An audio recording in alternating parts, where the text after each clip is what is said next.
जयपुर गांव में एक महात्मा जी रहते थे। महात्मा जी बहुत साहसी और अच्छे इंसान थे। सुबह पूजा पाठ करके गांव के बच्चे को पढ़ाने के लिए निकल जाते। जो आज तक की पाठशाला बस यहीं तक। फिर खेती का काम करने निकल जाते थे। एक दिन गांव के बगल जंगल में एक भयानक राक्षस आ जाता। लोगों को देखकर जल्दी जाना से सभी गांव वालों उस राक्षस से इतना डर जाते हैं कि वह डर कर राजा के पास जाते हैं और उनसे गांव की रक्षा करने की मदद मांगते हैं कि गांव में एक बहुत भयंकर राक्षस आ गया है।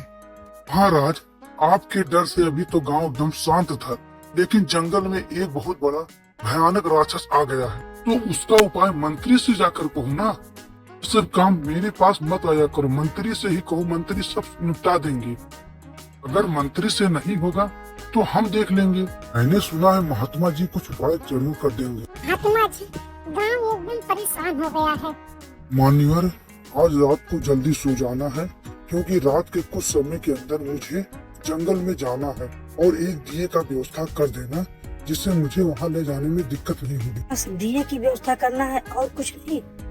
सिर्फ दिए की ही व्यवस्था कर दो, जिससे मुझे कुछ रोशनी दिखाई दे। मैं वहाँ जाऊँगा और देखूंगा कि वह कौन है। महात्मा जी अपने हाथ में कमंडल और दिया लेकर वह जंगल में निकल जाते हैं और जंगल में जाते जाते वो एकदम बीच जंगल में जाकर रुक जाते हैं और वहाँ उन्हें एक गुफा दिखाई देता है। अरे राक्षस, अगर तुम्हारे में इतनी शक्ति है तो एक बार मेरे पास खड़ा होके तो दिखाओ। महात्मा जी के सामने एक बड़ी सी रोशनी प्रकट होती है और उस रोशनी में एक महाभयंकर राक्षस प्रकट होता है। अरे मूर्ख, तुम मुझे बुलाया, तुम्हें डर नहीं लग रहा है? इस सुनसान रास्ते में कोई और नहीं है, तू ही एक अकेला मुझसे निपटने चला आया है। मैं तुमसे निपटने नहीं आया हूँ, मैं तुम्हें अपने साथ लेकर जाने आ रहा हूँ। अरे चल महात्मा, अभी तुम्हारी उम्र कम है, यहाँ से चला जा, नहीं मैं अभी तुम्हें कच्चे खा जाऊंगा। ये बात को मान ले और यहाँ से अभी वापिस चला जा। देखने में बहुत स्वभाविक आदमी लग रहा है, इसलिए मैं तुम्हें छोड़ रहा हूँ, नहीं तो मैं किसी को छोड़ता नहीं अभी तक। क्यों नहीं तुम्हें मैं छोड़ नहीं रहा हूँ, मुझे कुछ समझ में नहीं आ रहा। मस्त तो मुझे भी नहीं आ रहा है कि मैं अपने सामने तुम्हें खड़ा कैसे देख रहा हूँ। आत्मा जी देरी मत करो, अभी तुम्हारा समय खराब ही होने वाला है।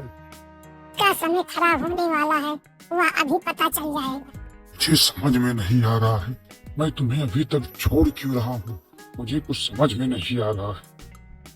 कहीं तू मेरे हाथ मरने तो नहीं उतारू हो गया है? आ जा यहाँ से, चला जा यहाँ से तू। तो सीमा से एकदम पार हो चुका है। अब मेरे जादू को तुम देखना ही पसंद करोगे।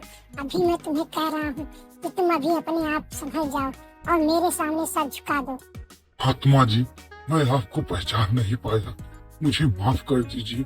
मैं अभी जंगल छोड़कर यहाँ से चला जाऊंगा, मैं फिर जंगल में वापस नहीं आऊंगा। मुझे माफ कर दीजिए, मुझे माफ कर दीजिए। मैंने सोचा कि आप एक तुच्छ, लेकिन आप इतने शक्तिशाली हैं, मैं समझ नहीं पाया। आप मुझे माफ कर दीजिए। मैं अब जा रहा हूँ, इस जंगल में दोबारा कभी नहीं आऊंगा। मैं एक वादा कर रहा हूँ कि मेरी आखिरी इच्छा माफ कर दो। मैं कान पकड़ रहा हूँ, वापस नहीं आऊंगा। महात्मा जी, अब मैं जा रहा हूँ। महात्मा जी के डर से वह राक्षस अब चला जाता है। फिर जंगल में वही खुशहाली लौट आती है।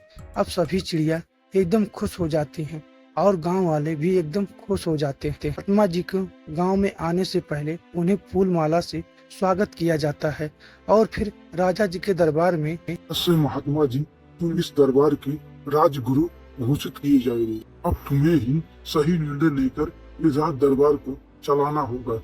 आप मुझे इतने बड़े पद में घोषित करने के लिए मैं बहुत आपका आभार हूँ, लेकिन मैं एक गुरु हूँ। मैं गांव का विकास चाहता हूँ, इसलिए मैं आपके गांव में एक पाठशाला खोलाऊंगा, जिसमें लोगों को मैं शिक्षा दूंगी। से गांव में कभी दुख के सामना करना नहीं पड़ेगा। सभी गांव वालों उस महात्मा जी को गुरु मानने लगते हैं।